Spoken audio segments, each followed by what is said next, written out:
സംസ്ഥാനത്തെ കായിക മേഖലയിലെ പ്രശ്നങ്ങൾ സംബന്ധിച്ച് ധവളപത്രം പുറത്തിറക്കുമെന്ന് മന്ത്രി ഒ.ജെ. ജനീഷ്. സ്റ്റേഡിയങ്ങളും മറ്റ് അടിസ്ഥാന സൗകര്യങ്ങളും സംബന്ധിച്ച് കണക്കെടുപ്പ് നടത്തും. കായിക മേഖലയുടെ വികസനത്തിന് പൊതു സ്വകാര്യ പങ്കാളിത്തം ഉറപ്പാക്കുമെന്നും മന്ത്രി.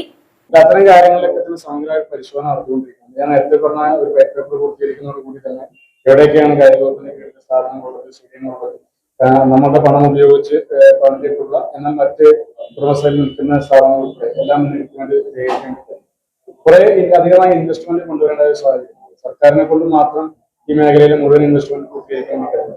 അതുകൊണ്ടാണ് ഓപ്പറേഷൻ കളരി എന്ന പേരിൽ ഒരു പുതിയ പദ്ധതി പ്രഖ്യാപിച്ചത്. അതിന്റെ ഭാഗമായി സ്വകാര്യ പങ്കാളിത്തത്തോടു കൂടി നമുക്ക് കൊണ്ടുവരാൻ വേണ്ടി കഴിയുന്ന സാഹചര്യം. CSR ഫണ്ട് കൊണ്ടുവരാം. അതുപോലെ തന്നെ പൊതു സ്വകാര്യ പങ്കാളിത്തത്തോടു കൂടി പദ്ധതികൾ മുന്നോട്ട് കൊണ്ടുവരാം. പൊതു സ്വകാര്യ പങ്കാളിത്തം എന്ന് പറയുന്ന ഉടമസ്ഥാവകാശം കൈമാറുന്നില്ല, നടത്തിപ്പവകാശം കൈമാറുന്നില്ല. അവർക്ക് ഇതുമായി ബന്ധപ്പെട്ട് സഹകരിക്കാൻ കഴിയുന്ന സ്ഥാപനങ്ങളെ സംബന്ധിച്ച്, സ്പോർട്സിന്റെ വെൽബീങ്ങിന് വേണ്ടി സഹകരിക്കാൻ കഴിയുന്ന സ്ഥാപനങ്ങളെ സംബന്ധിച്ച് ഇതിന്റെ പാർട്ടാകാൻ വേണ്ടിയുള്ള ആവശ്യം, ഇൻവെസ്റ്റ് ചെയ്യാൻ തയ്യാറുള്ള ഒരുപാട് സ്വകാര്യ സ്ഥാപനം അവർക്ക് ഇൻവെസ്റ്റ് ചെയ്യേണ്ട ആവശ്യമുണ്ട്. അപ്പോൾ ഉടമസ്ഥാവകാശം നമ്മുടെ കയ്യിൽ തന്നെ സർക്കാരിന്റെ കൈവശം വെച്ചുകൊണ്ട് തന്നെ ഇത്തരത്തിലുള്ള ഇൻവെസ്റ്റ്മെന്റ് ക്ഷണിക്കുന്ന പ്രവർത്തനങ്ങൾക്ക് തുടക്കം വെച്ചിട്ടുണ്ട്. CSR ഫണ്ടിനെ കൂടുതലായി സ്പോർട്സിലേക്ക് കൂടിയ വേണ്ട തീരുമാനം, അത് CSR ഫണ്ടിന് റിസീവ് ചെയ്യാനും അതിന്റെ അനുബന്ധ പ്രവർത്തനം മുന്നോട്ട് കൊണ്ടുപോകാൻ തീരുമാനം. അപ്പം കായിക സ്കൂളുകളെ സംബന്ധിച്ച്, സ്പോർട്സ് കൗൺസിലിലെ കീഴിലുള്ള സ്കൂളുകളെ സംബന്ധിച്ച് കോളേജിനെ സംബന്ധിച്ചുള്ള പ്രധാനപ്പെട്ട പ്രശ്നം അവരുടെ ഭക്ഷണം ഉൾപ്പെടെയുള്ള കാര്യങ്ങളിലൊക്കെ പലപ്പോഴും വന്നിട്ടുള്ള പോരായ്മകൾ. ഇതൊന്നും ഈ 2 മാസക്കാലത്ത് പോരായ്മകളല്ല. ഇതെല്ലാം കഴിഞ്ഞ 10 വർഷ കാലഘട്ടത്തിനിടയിൽ ഉണ്ടായിട്ടുള്ള കുറച്ച് കാര്യങ്ങളാണ്. 8 വർഷക്കാലമായി കായിക താരങ്ങൾക്ക് അവരുടെ മത്സരങ്ങളിൽ, ദേശീയ അന്തർദേശീയ മത്സരങ്ങളിൽ പിന്നെ സമ്മാനം നേടുന്ന ആളുകൾക്ക് കൊടുക്കേണ്ടുന്ന പ്രൈസ് മണി കൊടുക്കാനായിട്ട് 2018 ശേഷം 8 വർഷക്കാലമായിട്ട് കൊടുത്തിട്ടുണ്ട്.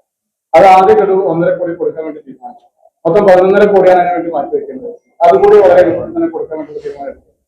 കായിക താരങ്ങളെയാണ് സെന്ററിൽ നിർത്തേണ്ടതെന്നാണ് ഗവൺമെന്റ് തീരുമാനം. അവർക്ക് കൊടുക്കേണ്ട ആനുകൂല്യങ്ങൾ കൊടുക്കുന്നതാണ്. പലപ്പോഴും നടന്നുകൊണ്ടിരുന്നത് കായിക താരങ്ങൾക്ക് അനുവദിക്കപ്പെട്ട പണം വിവിധ ഹെഡുകളായി കായിക താരങ്ങൾക്ക് കിട്ടേണ്ടത്, അവരുടെ ജേഴ്സി വാങ്ങേണ്ടത്, അവരുടെ എക്യുപ്മെന്റ്സ് വാങ്ങേണ്ടത്, അവർക്ക് പ്രൈസ് മണി കൊടുക്കേണ്ടതായ അത്തരം കാര്യങ്ങളെയൊക്കെ സംബന്ധിച്ച് തന്നെ അത്തരം കാര്യങ്ങൾക്ക് അവർക്ക് ലഭിക്കേണ്ടതായ പണം പലപ്പോഴും ശമ്പള ഇനത്തിലൊക്കെ വകമാറ്റി ചെലവഴിച്ചുകൊണ്ട് പോകുന്ന സാഹചര്യം ഉണ്ടായി. അപ്പോൾ ഇതില് കോച്ചുമാർക്ക് ശമ്പളം കിട്ടിയിട്ടില്ല എന്ന് പറയുമ്പോൾ തന്നെ ഗവൺമെന്റിന്റെ അപ്രൂവലോട് കൂടി നിയമിക്കപ്പെട്ട കോച്ചുമാരുണ്ട്, ഗവൺമെന്റ് അപ്രൂവൽ ഇല്ലാതെ തന്നെ നിയമിക്കപ്പെട്ട കോച്ചുമാരുണ്ട്. അതിലൊരു ക്ലാസിഫിക്കേഷന്റെ ഒരു പ്രശ്നം കൂടി അവിടെ വരുന്നുണ്ട്.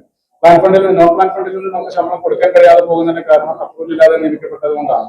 നോൺ പ്ലാൻ ഫണ്ടിൽ നിന്ന് കൊടുക്കാൻ കഴിയുന്ന സ്റ്റാഫുകൾക്കുള്ള ശമ്പളം കഴിഞ്ഞ ദിവസം തന്നെ റിലീസ് ചെയ്യാൻ നടപടിക്രമങ്ങളൊക്കെ എടുക്കും. മറ്റു കാര്യങ്ങളൊക്കെ തന്നെ വരും ദിവസങ്ങളിൽ വർക്കിംഗ് ഗ്രൂപ്പിന്റെ ഭാഗമായിട്ട് ബാക്കി കൂടി 31 കൂടി വർക്കിംഗ് ഗ്രൂപ്പിന്റെ ഭാഗമായി ബാക്കി കൊടുക്കാനുള്ള പണം കൂടി കൊടുക്കാനുള്ള ഏർപ്പാടുണ്ടാവും. പക്ഷെ അപ്പോഴും പ്രധാനപ്പെട്ട പ്രശ്നം നിൽക്കുന്നത് കുറെ ബാക്ക്ഡോർ എൻട്രി ഉണ്ടായിട്ടുണ്ട്. കോച്ചുമാരായിട്ടും അതുപോലെ തന്നെ കായിക വകുപ്പിലെ പല ജീവനക്കാരായിട്ടും ഒരുപാട് ബാക്ക്ഡോർ എൻട്രി നടന്നിട്ടുണ്ട്. കഴിഞ്ഞ ഗവൺമെന്റ് കാലഘട്ടത്തിൽ നടന്നിട്ടുള്ള പിൻവാതിൽ നിയമനങ്ങൾ ഒരുപാട്. ആ പിൻവാതിൽ നിയമനങ്ങളിൽ നിയമിക്കപ്പെട്ട ആളുകളെ ഫീഡ് ചെയ്യാൻ വേണ്ടി കായിക താരങ്ങൾക്ക് അനുവദിക്കപ്പെട്ട പണം വകമാറ്റി ചെലവഴിക്കണം എന്ന് പറഞ്ഞാൽ അത് താരങ്ങളോട് ചെയ്യുന്ന ഒരു അനീതിയാണ്. അതിന് ഏത് രീതിയിൽ അത് വിഷയം പരിഹരിക്കാൻ സാധിക്കുന്നതിനെ സംബന്ധിച്ച് ഗവൺമെന്റ് ആലോചിക്കുന്നു. അപ്പൊ അതില് പ്രധാനപ്പെട്ട പ്രശ്നം അവിടെയാണ്. ശമ്പളം കിട്ടിയിട്ടില്ല എന്ന് പറയുമ്പോൾ തന്നെ 2 മാസക്കാലത്തെ അല്ല, 5 മാസക്കാലത്തെയാണ്. 5 മാസക്കാലം എന്ന് പറയുമ്പോൾ കഴിഞ്ഞ ഗവൺമെന്റ് കാലഘട്ടത്തിൽ ശമ്പളം കിട്ടിയിട്ടില്ല. 10-18 മാസക്കാലമായി യുവജനക്ഷേമ ബോർഡിന്റെ യൂത്ത് കോർഡിനേറ്റർമാരുടെ ഓണറേറിയം കൊടുക്കുക 18 മാസമാണ് അതിന്റെ പെൻഡിങ് ഉണ്ടായിരുന്നത്. അതുപോലെ തന്നെ കായിക താരങ്ങൾക്ക് 8 വർഷക്കാലത്താണ്, 2018 മുതൽ 8 വർഷക്കാലമായി കായിക താരങ്ങൾക്ക് ലഭിക്കേണ്ടുന്ന അവർക്ക് കൊടുക്കേണ്ടുന്ന പ്രൈസ് മണി കൊടുക്കുന്നില്ല. അപ്പൊ ഏതാണ് പ്രയോറിറ്റി കൊടുക്കേണ്ടത്? ബാക്ക്ഡോർ എൻട്രിക്കാണോ പ്രയോറിറ്റി കൊടുക്കേണ്ടത്, അതല്ല കായിക മേഖലയുടെ മുഖമായി നിൽക്കുന്ന ഏറ്റവും ഫ്രണ്ടിൽ നിൽക്കുന്ന താരങ്ങൾക്കാണോ പ്രയോറിറ്റി കൊടുക്കേണ്ടത് എന്നൊരു സംഗതി.